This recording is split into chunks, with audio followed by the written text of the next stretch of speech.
Hello બાળકો, સ્વાગત છે તમારું આપણા વિડિયો લેક્ચર ઇલેક્ટ્રોકેમિસ્ટ્રી વિદ્યુત રસાયણમાં.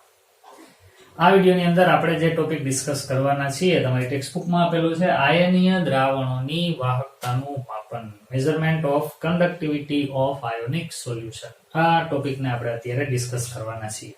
આમાં થોડાક ફિઝિક્સના નોલેજની જરૂર પડશે, છતાં પણ હું એના લગતી થોડીક હિન્ટ તો તમને આપી જ દઈશ. બહુ ઇન્ટરેસ્ટિંગ ટોપિક છે અને સમજવા ઉપર ધ્યાન કેન્દ્રિત કરજો. આમાં ખાલી એમને બુકમાં આપેલું છે એને જાણી લેવું અથવા તો પાકું કરી લેવું એટલું પૂરતું નથી. આખી ઘટનાને આપણે સમજવાનો પ્રયત્ન કરીએ.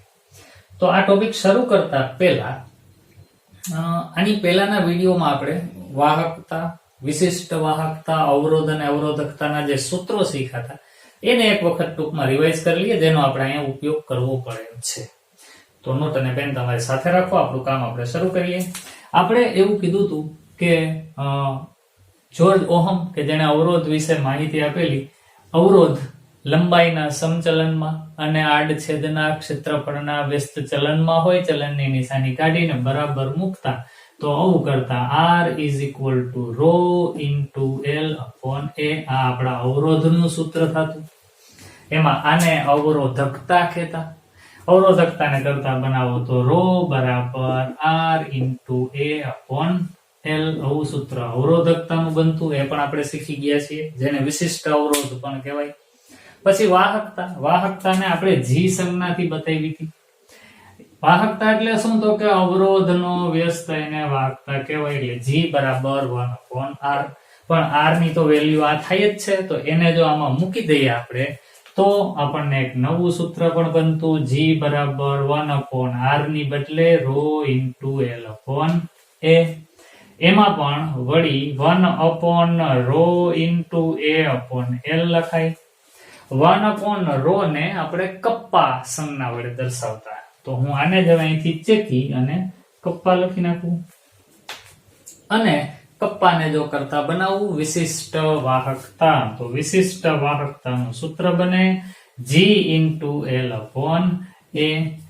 તો વિશિષ્ટ વાહકતા શોધવા માટે તમારી પાસે વાહકતા, લંબાઈ, આડછેદનું ક્ષેત્રફળ, આ L upon A ને વાહકતા કોષનો અચળાંક કહેવાય. વાહકતા કોષ શું છે એની ચર્ચા આપણે હમણાં જ શરૂ કરવાના છીએ.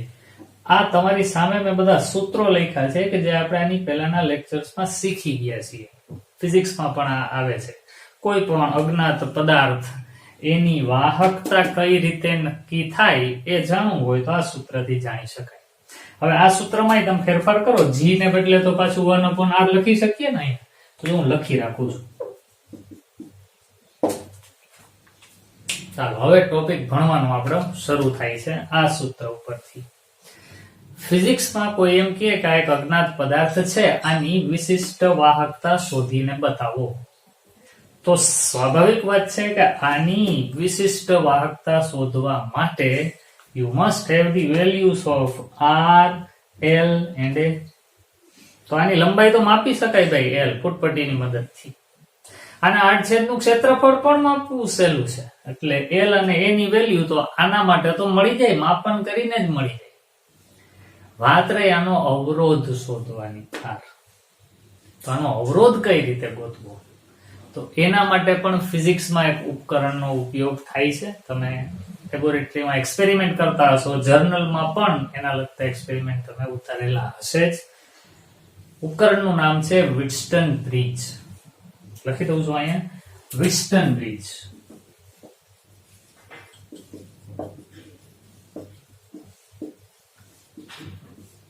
વિટસ્ટન બ્રિજ નામના ઉપકરણની મદદથી અજ્ઞાત પદાર્થનો અવરોધ માપી શકાય.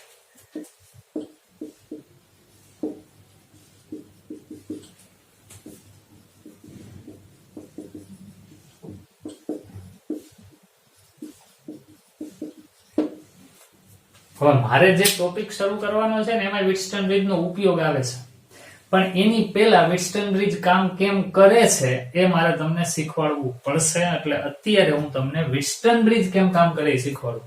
નો ડાઉટ તમે ફિઝિક્સમાં શીખી જ ગયા છો, પણ હું એવું માની અને અત્યારે અહીંયા પાછું રિપીટ કરું છું કે ત્રણ જાણે તમને આવડતું જ નથી. એટલે આપણે ટોપિક ટૂંકમાં રિવાઇઝ થઈ જાય અને એને આપણે કનેક્ટ કરી શકીએ. તો વ્હિટસ્ટોન બ્રિજ કઈ રીતે કામ કરે એ આપણે જાણીએ. એક સિમ્પલ અહીંયા ડાયાગ્રામેટિક રિપ્રેઝન્ટેશન તમારી સામે મૂકું છું, જોજો ધ્યાનથી.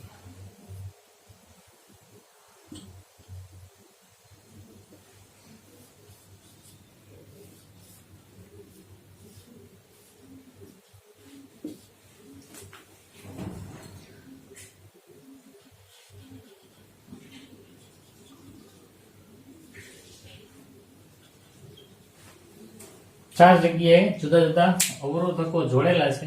હું મારી મેળે એને ગમે સંજ્ઞા આપી શકીશ, કોઈ પણ હું જે લખું છું એના મીનિંગ છે એને આપણે સમજવા પડશે. જોજો ત્યાં આને છે ને હું R1 કહું, હું મારી મેળે ક્લોકવાઇઝ જ લખું છું. આને R2 કહું, આને R3 કહું અને આને R4 કહું.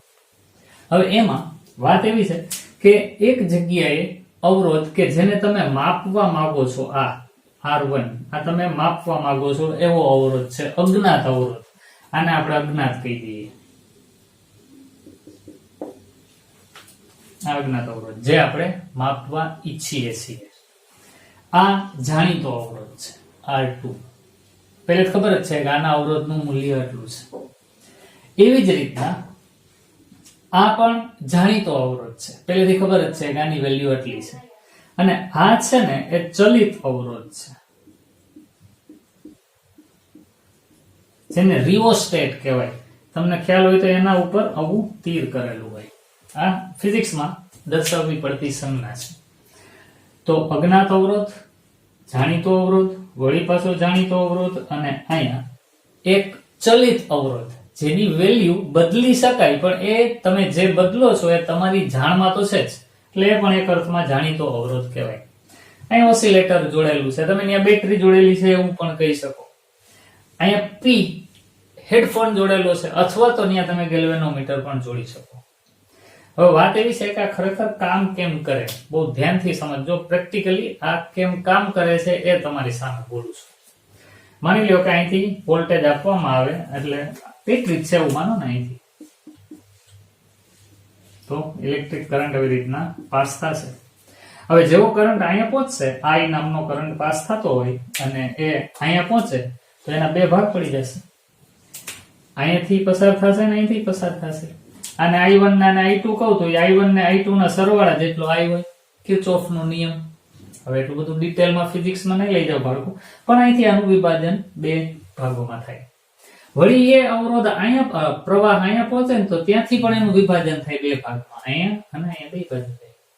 એવી જ રીતના અહીંયા જે અવરોધ આવે છે એને પ્રવાહ આવે છે, એને અહીંથી આવતો પ્રવાહ મિક્સ થશે અને અહીંયા વળી પાછો એ પ્રવાહ બે ભેગા થઈ જશે, એટલે અહીંથી આવતો પ્રવાહ અને અહીંથી આવતો પ્રવાહ બેનો સરવાળા જેટલો આ પ્રવાહ થાય. અને વળી પાછો આ ને આનો સરવાળો થાય એટલો અહીંથી I પાછો આવી જાય. તો આવી રીતના પ્રવાહ પસાર થતો હશે. હવે સમજવાની વાત એ છે કે જેવી તમે સ્વિચ ચાલુ કરો, પ્રવાહ પસાર થવાનો શરૂ થાય. આની વેલ્યુ તમને ખબર છે, આની વેલ્યુ તમને ખબર નથી, અજ્ઞાત. તમે ગોતવા માંગો છો, માની લો કે આજ કે જેને તમે ગોતવા માંગો છો એને જોડી દીધો. આ ચલિત અવરોધ છે, રિઓસ્ટેટ છે. તમે એનો અવરોધ તમારી મેળે વધારી ઘટાડી શકશો. આ જાણીતો અવરોધ છે.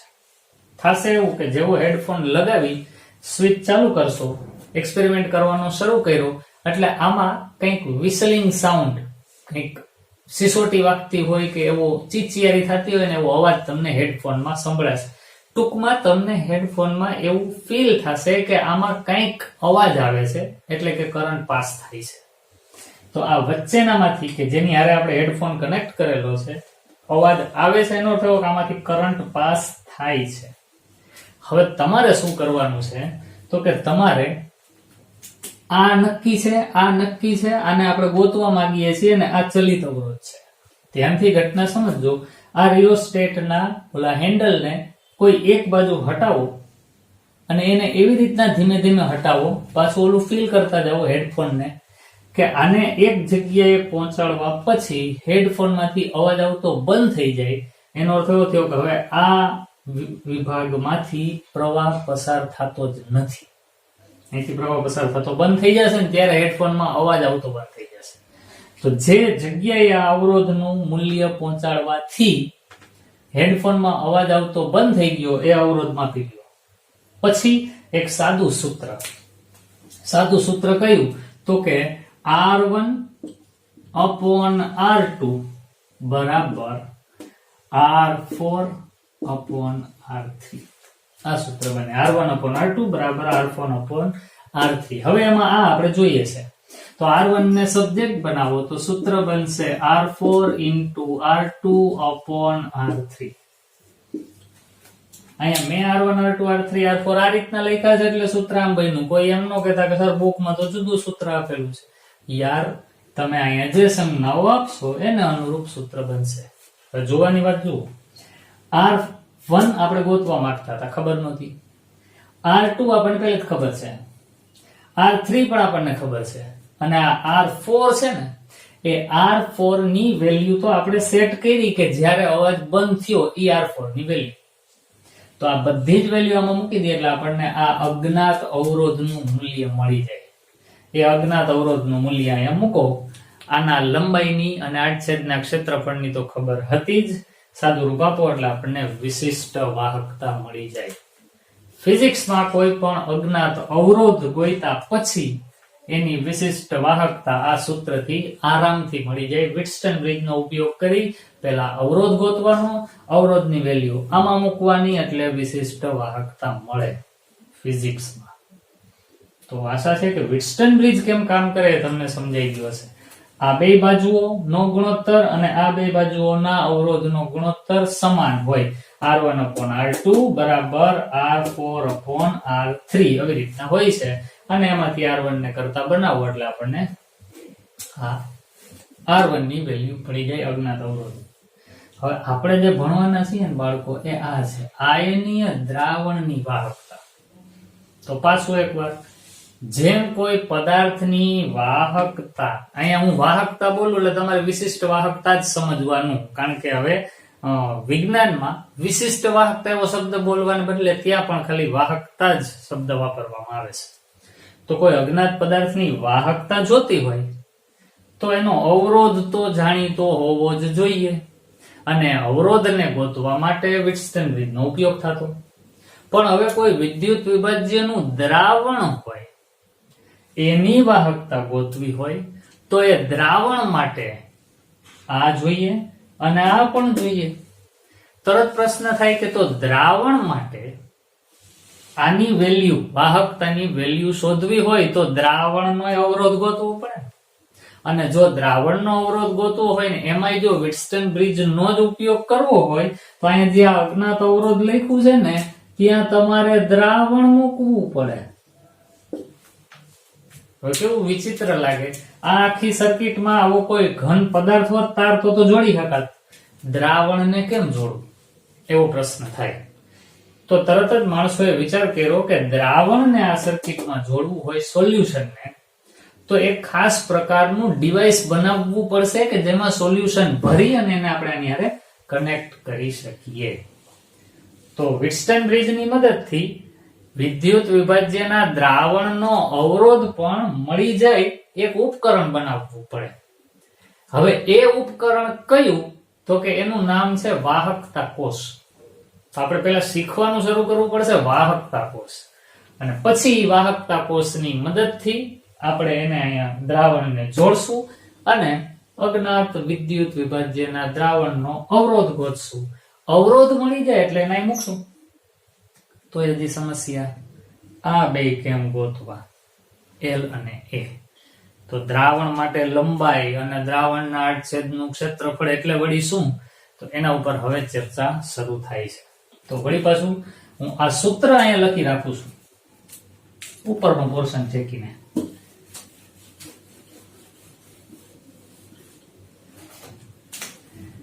R1 બરાબર R4 R2 upon R3 R1 R2 R3 R4 આ ક્રમમાં લખ્યા હોય તો સૂત્ર આ બને છે એને ધ્યાનમાં રાખીએ અને હવે શીખવાનું શરૂ કરીએ વિદ્યુત વિભાજ્ય દ્રાવણની વાહકતા માપવા માટે જેની જરૂર પડે છે એ વાહકતા કોષ કેવો એની વાત કરીએ તો વિદ્યુત વિભાજ્યની વાહકતાના માપન માટે એક ખાસ પ્રકારના ઉપકરણની જરૂર પડે ઉપકરણનું નામ છે વાહકતા કોષ એને બોલાય કન્ડક્ટિવિટી સેલ. જુદા જુદા ઘણા આકારના હોય. આપણી ચોપડીમાં એક બે આકાર આપેલા જ છે, એક આડો નળાકાર છે અને એક ઊભો નળાકાર છે. હું અત્યારે આડા નળાકાર વાળી રચનાને તમારી સામે બતાવું છું. માની લો કે આ એક કાચની નળી છે, કાચની નળી બરાબર પેક છે. એ નળીમાં અહીંથી દ્રાવણ ભરી શકાય એવી વ્યવસ્થા હોય. આની અંદર પ્લેટિનમનો ઢોળ ચડાવેલા બે વિદ્યુત ધ્રુવો પણ હોય, એની સાથે તાર જોડેલા હોય અને એ તાર પછી આના બે છેડા આ અને આ એને ઓલા વિટસ્ટન બ્રિજની જગ્યાએ જોડી દેવાના. એટલે આ આપણું દ્રાવણ જે આની અંદર ભરેલું છે એ દ્રાવણનો અવરોધ માપવા માટે આપણે આ આખે આખું ઉપકરણ કે જેને વાહકતા કોષ કહેવાય છે એને વિટસ્ટન બ્રિજ સાથે જોડી દેશું. પાછું એકવાર યાદ કરાવવા માટે આમ લખી દઉં છું. આ જે જગ્યાએ R1 લખ્યો હતો ને ત્યાં આ ઉપકરણ જોડી દેવાનું વિટસ્ટન બ્રિજમાં વાહકતા કોષને. તો એ તો જોડાઈ ગયું. પણ હવે લંબાઈ અને આડછેદના ક્ષેત્રફળ માટે શું કરવું? તો હવે જો એમાં ઘણા બધા પ્રશ્નો ઉભા થાય છે. સ્ટેપ વાઇઝ જોઈએ. કોઈ એમ કે આમાં જે દ્રાવણનું તમારે આયનીય વાહકતા ગોતવી છે દ્રાવણ ભર્યું અને આ વાહકતા કોષને જોડી દીધો વિટસ્ટન બ્રિજમાં. R તો મળી ગયો. L અને N ક્યાંથી કાઢવા? તો કોઈ કહે કે આ ધ્રુવ અને આ ધ્રુવ વચ્ચેનું અંતર એને તમે એની લંબાઈ કયો તો L મળી ગયું. અને આ ધ્રુવનું આડછેદનું ક્ષેત્રફળ એને તમે A કયો. આડછેદનું ક્ષેત્રફળ મળી ગયું. એક અર્થમાં વાત સાચી, પણ તકલીફ ઊભી થાય. ક્યારે? તો કે તમે આમાં માની લો કે NaCl નું સોલ્યુશન ભર્યું, એની સાંદ્રતા 1 મોલર લીધી, તો અહીંથી અહીંયા સુધીની લંબાઈમાં જે Na પ્લસ અને Cl માઇનસ આયનો કે જેના કારણે વિદ્યુતનું વહન થાય છે એની સંખ્યા કંઈક જુદી હશે. પણ જો તમે આ જ NaCl નું સોલ્યુશન એની સાંદ્રતા 5 મોલર લીધી હોય તો પછી આ બે વચ્ચે રહેલા આયનોનું પ્રમાણ કંઈક જુદું જ હોય અને આયનોની સંખ્યા બદલાય તો વાહકતા બદલાય. એટલું જ નહીં, બીજી મહત્વની વાત, જો આ કોઈ સળિયો જ હોત ને તો એના અહીંથી અહીંયા સુધીની લંબાઈમાં રહેલા ઇલેક્ટ્રોનની સંખ્યા નિશ્ચિત જ હોય. કારણ કે આ બધા પરમાણુઓ તો સ્થિર છે, ઇલેક્ટ્રોન ગતિ કરે છે અહીંથી અહીં સુધીના ભાગમાં. પણ તમે દ્રાવણ લ્યો છો ને એમાં આટલો જ પોર્શન તમે એની લંબાઈને આડછેદના ક્ષેત્રફળ તરીકે લ્યો છો. ઘટના એવી બનશે, હું તમારા માટે ગાઈડલાઈન બતાવી દઉં કે આ આટલો પોર્શન છે ને એમાં જ રહેલા આયનોને તમે ધ્યાનમાં લીધા એવું કહેવાય, જો તમે આ લંબાઈ અને આડછેદનું ક્ષેત્રફળ કન્સિડર કરો તો. પણ આ પ્રવાહી છે, પ્રવાહીમાં ઘટક કણો સતત આડેધડ ગતિ કરતા હોય તો એવું બને કે જે ધન આયન અત્યારે અહીંયા છે થોડીક વાર પછી ઈ ન્યાથી અહીંયા વયો જાય. તો આ વિસ્તારમાં રહેલા ધન આયન અને ઋણ આયનો સતત ચલાયમાન રહેતા હોવાથી એની સંખ્યા અચળ નથી જળવાતી અને એની સંખ્યા બદલાતી રહેતી હોય તો જે લંબાઈને તમે વાહકતા ગણવા માટે કન્સિડર કરી છે ઈ લંબાઈની આધારે વાહકતા ખોટી મળે. તો મુશ્કેલી સર્જાણી કે ભાઈ કરવું શું? તો એના ઉપરથી સોલ્યુશન એવું કાઢ્યું કે ભાઈ KCl નું દ્રાવણ કે જેની વાહકતા પહેલેથી જાણીતી હોય, ધ્યાન દેજો બરાબર, KCl નું દ્રાવણ કે જેની વાહકતા પહેલેથી જાણીતી હોય એવા દ્રાવણ ને વિટસ્ટન બ્રિજમાં જોડી દેવાનું વાહકતા કોષમાં લઈને અને એનો અવરોધ માપી લેવાનો. એવું તમે જ્યારે કરો ત્યારે KCl નું દ્રાવણ કે જેની વાહકતા જાણીતી હતી, વિટસ્ટન બ્રિજ થી એનો અવરોધ પણ મળી ગયો અને હવે આ બેનો ગુણાકાર કરો એટલે તમારા વાહકતા કોષનો L/A મળી જાય. અને જે તે વાહકતા કોષની આ નળી માટે L/A તો અચળ જ રહેવાનો. તો પહેલેથી જાણીતી વાહકતા ધરાવતા KCl ના ચોક્કસ સાંદ્રતાના દ્રાવણ માટે વિટસ્ટન બ્રિજ થી અવરોધ શોધી લેવાનો, પછી ઈ બેના મૂલ્યોની મદદથી જે તે વાહકતા કોષનો L/A નો ગુણ, આ બેની વેલ્યુ મૂકો એટલે સીધો આનો જવાબ જ આવે. તો L/A નો ગુણોત્તર જે તે વાહકતા કોષ માટે મળે. ઈ જે તે કોષ માટે અચળ હોય એને કહેવાય વાહકતા કોષનો અચળાંક. એ પેલા ગોતવાનો. એટલે કઈ રીતે? તો કે જાણીતી સાંદ્રતા ધરાવતા KCl ના દ્રાવણને વાહકતા કોષમાં લઈને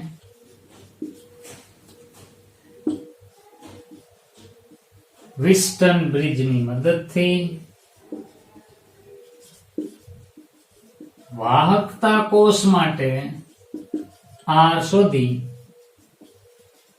અને આ R તથા K ની મદદથી વાહકતા કોષનો અચળાંક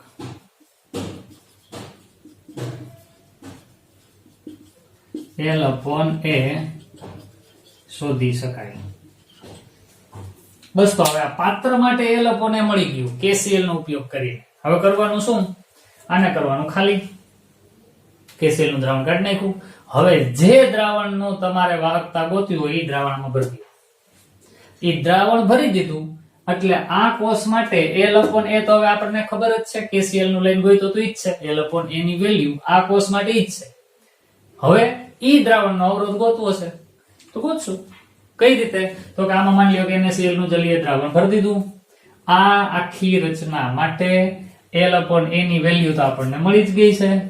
તો આને વિટસ્ટન બ્રિજમાં હવે ઉમેરી એનો અવરોધ ગોતશું અને એ અવરોધના વેલ્યુને આધારે તમે એની વાહકતાનું મૂલ્ય પણ ગોતી શકશો. પણ આમાં હજી એક પ્રશ્ન થાય કે તમે NaCl નું કે બીજું કોઈ પણ વિદ્યુત વિભાજ્ય આમાં ભરશો, આને વિટસ્ટન બ્રિજમાં જોડશો અને જો ત્યાં તમે DC કરંટ પાસ કરશો તો અહીંયા રહેલા વિદ્યુત વિભાજ્યનું વિદ્યુત વિભાજન શરૂ થઈ જશે. ધન આયન કેથોડ ઉપર જમા થવા માંડશે, ઋણ આયન એનોડ ઉપર જમા થવા માંડશે, રેડોક્સ પ્રક્રિયા થશે તો દ્રાવણનું બંધારણ બદલાઈ જશે. તો એનું નિવારણ કરવા માટે પણ એક રસ્તો અપનાવ્યો કે વિટસ્ટન બ્રિજમાં જ્યારે વિદ્યુત વિભાજ્યને જોડીએ ત્યારે DC કરંટ પાસ નહીં કરવાનો, હંમેશા અલ્ટરનેટ કરંટ AC કરંટનો જ ઉપયોગ કરવાનો. AC કરંટનો ઉપયોગ કરવાથી વિદ્યુત વિભાજન નહીં થાય અને આપણું કામ થઈ જશે. તો હવે આ અજ્ઞાત દ્રાવણ અને આ આપણો વિટસ્ટન બ્રિજ.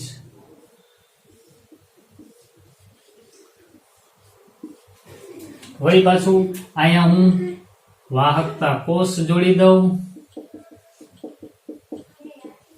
જેને આપણે કહેશું R1. અહીંયા આપણો અજ્ઞાત અવરોધ જાણીતો અવરોધ છે એને કહીએ R2.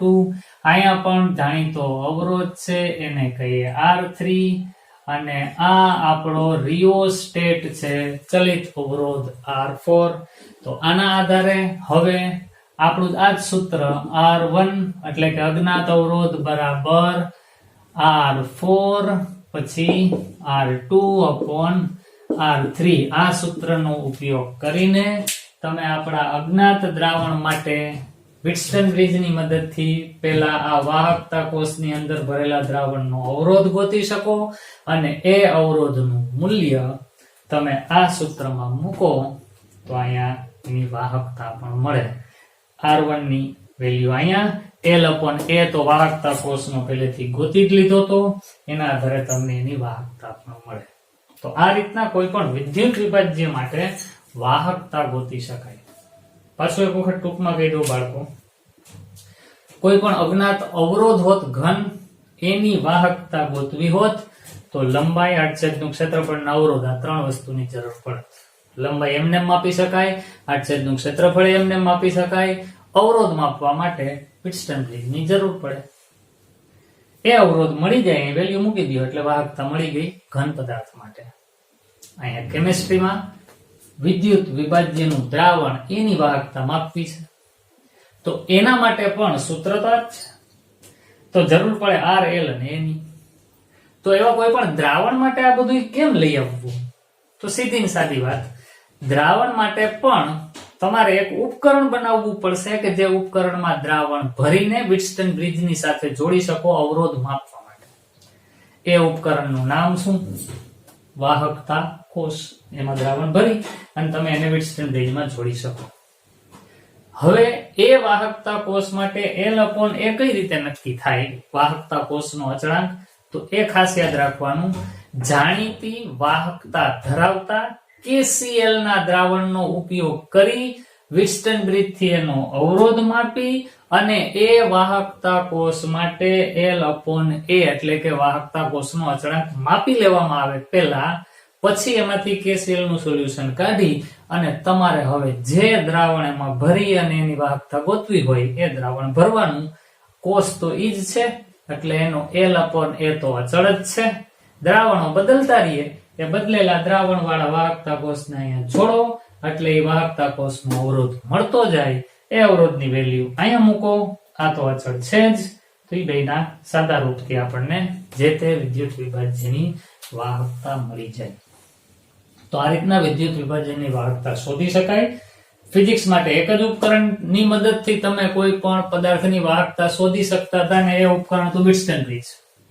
કેમેસ્ટ્રીમાં વાહકતા શોધવા માટે વિટસ્ટન બ્રિજની તો જરૂર પડે જ, પણ વિટસ્ટન બ્રિજમાં દ્રાવણને ગોઠવવા માટે એક વધારાના ઉપકરણની જરૂર પડે જેને કહેવાય વાહકતા કોષ, કન્ડક્ટિવિટી સેલ.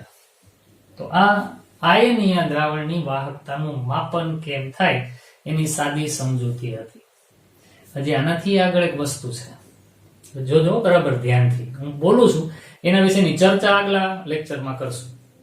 અહીંયા 1 મોલર NaCl નું દ્રાવણ ભરો, વિટસ્ટન બ્રિજમાં જોડો, અજ્ઞાત અવરોધ મળી જશે. અહીંયા વેલ્યુ મૂકી દો. આ તો પહેલેથી જાણીતું જ હતું. તો 1 મોલર NaCl ના દ્રાવણની વિશિષ્ટ વાહકતા મળે. તેની વેલ્યુ માની લો કે XIV. હવે તમે આમાં 1 મોલર ને બદલે 3 મોલર સાંદ્રતા વાળું NaCl નું દ્રાવણ ભરો ને અને એ વાહકતા કોષને અહીંયા જોડીને એનો અવરોધ માપશો ને બાળકો, તો પેલા હતો ને એના કરતા કંઈક જુદો આવશે. અને ઈ અહીંયા જુદો આવે તો પછી આની વેલ્યુ બદલાઈ જાય ને. આનો અર્થ એવો થાય કે NaCl નું જ જલીય દ્રાવણ, પણ એની સાંદ્રતા જો બદલાતી જાય તો એની વાહકતાની વેલ્યુ પણ બદલાય. આનો અર્થ એવો થયો કે રસાયણ વિજ્ઞાનમાં વાહકતા એનો આધાર દ્રાવણની સાંદ્રતા ઉપર પણ છે. પાછું બોલું છું, રસાયણ વિજ્ઞાનમાં વિદ્યુત વિભાજ્યની વાહકતાનો આધાર દ્રાવણની સાંદ્રતા ઉપર પણ છે. આવું હું બોલું છું, પણ આ સૂત્રમાં ક્યાંય સાંદ્રતા તો દેખાતી જ નથી. આનો અર્થ એવો થયો કે ફિઝિક્સે આપેલું આ સૂત્ર કેમેસ્ટ્રીમાં વાપરવું હોય તો હજી આમાં એક વસ્તુ હાજર હોવી જોઈએ, એ છે સાંદ્રતા, જે આમાં નથી. અત્યારે આવી જશે નેક્સ્ટ લેક્ચરમાં. તો વાહકતાને સાંદ્રતા સાથે સંબંધ છે દ્રાવણોની બાબતમાં, એ આપણે ભણશું આના પછીના વિડીયોમાં. તો આ વિડીયોમાં જેટલું ભણ્યા છો એને બરાબર ધ્યાનથી સમજી અને તૈયાર કરો. મગજમાં એનો વિચાર બરાબર ક્લિયર હોવો જોઈએ.